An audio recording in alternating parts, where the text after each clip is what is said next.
Nas čekaju sad izbori, rekli ste sami predsjednički izbori o kojima se jako puno priča. Međutim, kako ući u tu kampanju, uopšte u taj izborni ciklus, ako imate ovakvu izbornu komisiju? Ako imamo takav dik, kako ući sad, da li više vjerovati diku? Pa definitivno diku se ne može vjerovati, ali vi imate evo odmah jedan kontrargument. Mi smo imali situaciju sa Nikšićem, gdje smo bojkotovali izbori, gdje bez obzira na naš bojkot Demokratska partija socijalista i njihovi sateliti su organizovali takozvane izbore, pritiskali naroda glasa i vi imate vlast koja navodno regularno funkcioniše u tom gradu. Mi, nažalost, smo prinuđeni da učestvujemo i na takvim izborima i po takvim uslovima. A još jedan argument za je recimo izbori u Beranama, Herceg-Novom Kotoru i Budvi, gdje i pored neprofesionalne državne izborne komisije i pored toga što su tamo partijski kadrovi, a ne ljudi koji trebaju da su zakona, opoziciji uspjela da ostvari pobjedu i da vrši vlast u tim opštinama. Tako vi imate i poruke od strane Evropske komisije i drugih zvaničnika da moraju se mijenjati pravila, inače ćemo doći u situaciju da se osporavaju predsjednički izbori. Znači, svjesni su i naši partneri iz Evropske unije da sistem ne funkcioniše. Ali ga podržavaju? Pa ne bih bio siguran da ga podržavaju, jednostavno... Ali ako ćute, onda je to znak podržavanja? Ali mi moramo sami neke stvari riješiti. Rekao sam, i pored svega toga, građani su ti koji to mogu da preokrenu. Kao što su preokrenuli, recimo, u slučaju Berana, evo, recimo, u Herceg-Novom. Ista je matrica. DPS svuda pokušava istim metodama da dođe do vlasti, ali bezuspješno. Sve više narod osjeća i narod želi promjene i to je točak koji se ne može tako lako zaustaviti. Malo pre ste spomenuli taj spoljni faktor. Da li spoljni faktor gleda na ovo potpuno nijemo, evo vidimo, ili nešto nas tu kritikuje i tako dalje, ali onda potpišu da su izbori bili regularni? Mislim da spoljni faktor se tu malo, ajmo reći, distancira i pušta neku prljavu igru. Situaciju nije baš da su nijemi. Posljednji izvještaj Evropske komisije generalno ukazuju na to da situacija u zemlji nije sjajna. Nema hvalospjeva, govorili smo o preporukama OEBS-a koje jasno ukazuju da treba reformisati izborni sistem, ali ne možemo mi očekivati da spoljni faktor se miješa u unutrašnje pitanje. Da se to desi, onda bismo imali jednu banalnu situaciju, da mi ne upravljamo sopstvenom državom. I to nije naš interes. 16. oktobra. Znači, ja sam goste imao 17. oktobra. Čovjeka iz Evropske unije, iz Slovenije, koji je rekao, mene je sramota da sad pogledam, jer moj zemljak, moj kolega, je potpisao da su izbori u Crnoj Gori bili regularni, a vi ste imali državni udar. Pazite, Crna Gora je po svemu sudeći zemlja čuda. To je još jedan od razloga zašto je trebalo istrajati u bojkotu parlamenta, koji je produkt navodno državnog udara i postavlja se logično pitanje da li su izbori bili regularni ako je bio u toku državnog udara. Sve su prilike da niti je bilo državnog udara, niti da su izbori bili regularni, ali ništa se bitnije nije promijenilo. Ono što se promijenilo je da su svaki izborni ciklusi sve gori i gori. Ono što se primjećuje na terenu, a to zabrinjava, da sve učestalije policija učestvuje u izbornom procesu. Vi imate situaciju u kojoj je učestvovao u izborima na Cetinju, koji je bio od kolega, tamo je policija štitila izborne štabove Demokratske partije socijalista. Juče vidimo jednu... I u Beranama vidimo jednu veliku aktivnost gdje tužilaštvo naređuje da policija isto ispituje isključivo izborne štabove opozicije. Iako se u izvještajima Evropske komisije pominju kupovine ličnih karata i da znate da prevodioci imaju veliki problem da pojasne pojam kupovine lične karte, zato što je to za njih nemoguće pojasniti i nije im jasno kako sistem funkcioniše. Tako da smo mi u jednom ozbiljnom problemu kad je u pitanju izborno zakonodavstvo i pitanje je na koji način se to može riješiti da izbori budu regularni. Ali što je rekao kolega Koprivica, ne smije se posustati i ne smijemo ponoviti grešku kako je bilo Nikšić. Gospodin Milošević, vi ste bili moderator tog prvog skupa koji je bio, mislim, nevidnog ugura. Jasno. Hoćete mi sad samo reći, znači, jasno se znalo da DF ide sa Andrijom Miličevićem. Ko je išao sa Mirkom Tadićem? A ona je kasnije rekao, nemojte više mene da spominjete. Ko je išao sa predlogom za Mirku Tadića? Prvo... Od građanske opozicije, tu izuzimam demokrate koji su rekli, vi odlučite, mi prihvatamo. Radi građana Crne Gore hronološki da poređamo stvari. Kako se došlo uopšte do razgovora o Milki Tadić-Mijović, kolega i predsjednik stranke Dritan Abazović zajedno sa kolegom iz SMP-a, gospodinom Jokovićem, su bili ovlašteni od strane građanske opozicije da pokrenu pregovore sa Demokratskim frontom, u stvari da pokušaju da vide koji su to prihvatljivi kandidati i Demokratskom frontu i građanskoj opoziciji. Milka Tadić-Mijović je jedno od imena koje se tu pomenulo i ono što je bitno istaći da se od strane fronta načelno nije negirala, u stvari bila je Milka prihvatljivo rešenje. I zbog toga je došlo uopšte do daljeg pregovora, jer nismo htjeli da idemo uopšte da pokrećemo proceduru i pregovore i da licitiramo sa bilo čim imenima, a pri tom da ne vidimo prvo da li je taj kandidat prihvatljiv za sve političke subjekte.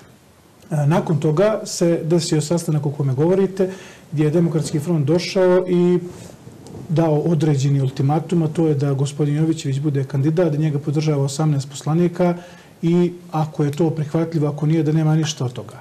Ja moram istaći da prvo ne vjerujem iskreno u ovu odluku Demokratskog fronta. Mislim da nije riječ da su oni ubeđivali gospodina Jovićevića da se odrekne kandidature, nego da je gospodin Jovićević iz njemu znanih razloga odustao od kandidature, jer u suprotnom, šta je kolegi iz fronta, šta smo čekali 10 dana? Znači, na tom sastanku gdje su bili svi predstavnici opozicije, se znalo da Demokratski front neće da prihvati nikog osim gospodina Jovićevića. Mislim da je to od starta bilo pogrešno rješenje. Lično, ja nemam ništa protiv gospodina Jovićevića, ali meni je bilo neprihvatljivo i krajnje neozbiljno da se predloži kandidat koji ne živi u Crnoj Gori, koji 15 godina nije bio u Crnoj Gori, koji radi u MUP-u Srbije, koji je upisan u birački spisak Srbije i u birački spisak Crne Gore. Znači, on i tehnički nedostaci postoje da se on kandiduje. I mi smo došli sad u jednu nezgodnu situaciju. Ne slažem, nijesam saglasan da ima vremena. Vremena je sve manje iz razloga što trošimo bespotrebno ljude. Mi smo sad ostali bez gospođe Mijović-Tadić. Sad teško je naći kandidata koji je nestranački, a koji će da prihvati da se kandiduje u situaciji kad ističe vrijeme. I građanski pokretura, za razliku od nekih subjekata, jedini, tu su kolege demokrate koji su u startu rekli da neće da se kandiduju, mi, iako ne dođe do dogovora o zajedničkom kandidatu, kako trenutno stoje stvari, mi nećemo imati svog kandidata. Mi nismo imali rezervni plan, za razliku od kolega iz SDP-a koji su učestvovali na sastancima, a potajno pripremali svog kandidata, kao što je gospodin Danilović isto uradio. Znači, mi smo se držali istinski da se dođe do jedinstvenog opozicionog kandidata. Iz kog razloga? Bespredmetno je učestvovati na izborima gdje ne možemo poraziti DPS. Cilj je bio naći ime i kandidati za kojeg će stanuti cjelokupna opozicija i koji može u prvom krugu da porazi Demokratsku partiju socijalista. Rekao sam, znači, to je istina, evo kolega možda potvrdi je li istina ili nije, došli su na sastanak i rekli ovo je kandidat, njega podržava 18 poslanika, iako to nije realna snaga. Mislim, mnogo toga su među vremenu promijenilo. Tačno je da trenutno su u parlamentu najjača opozicijna stranka, ali nije to način kad želite nešto da dogovorite. Iako su na tom sastanku vidjeli da nije gospodin Jovićević prihvatljiv ostatku pozicije, ne zbog toga što ga predlaže front, nego zbog objektivnih razloga. Front je predlagao gospodina Miodraga Lekića, pa ga je podržala cijelokupna opozicija. Znači da se ne stekne sad utisak da određene partije sve odbiju što dolazi od strane fronta. Ali, ako smo na tom sastanku znali da ne može doći da Jovićević nije prihvatljivo rješenje, zašto smo čekali 10 dana?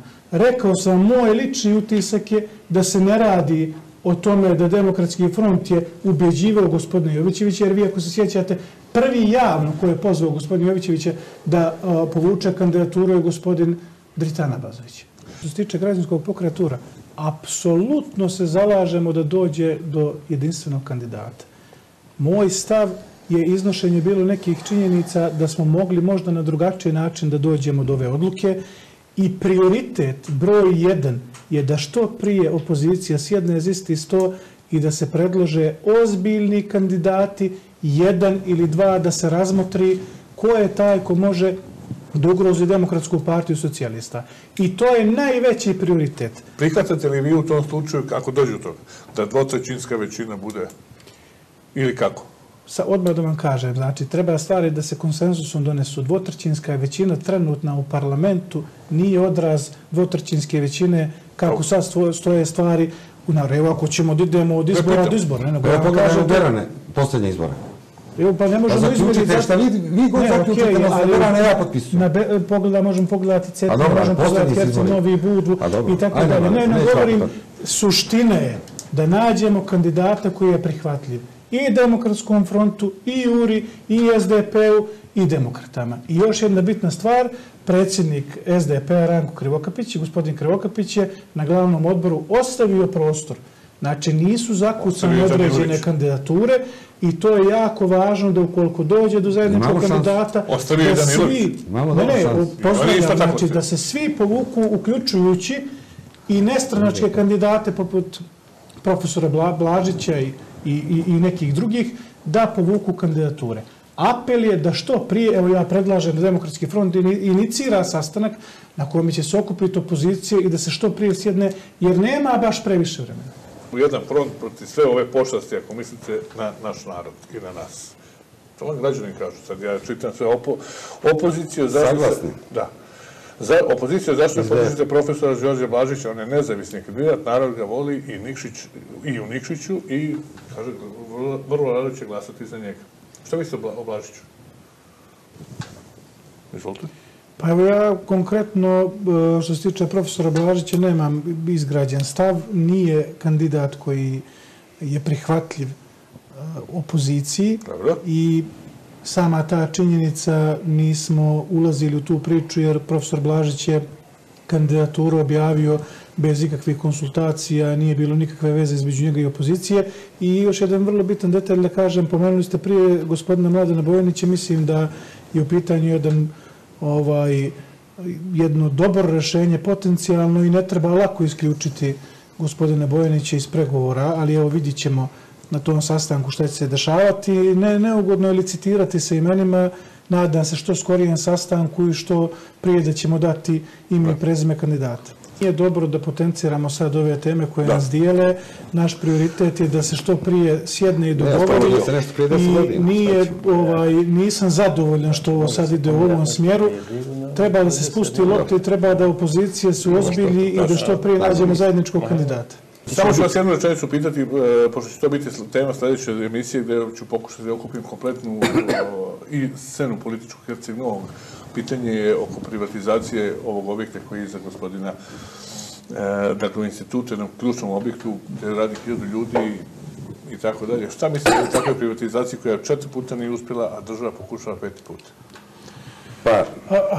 Apsolutno treba zaustaviti privatizaciju instituta Simo Milošević. Ono što je loša stvar u tome što je lokalna vlast nema nadležnosti da se tim pozabavi, to je više pitanje državne vlasti.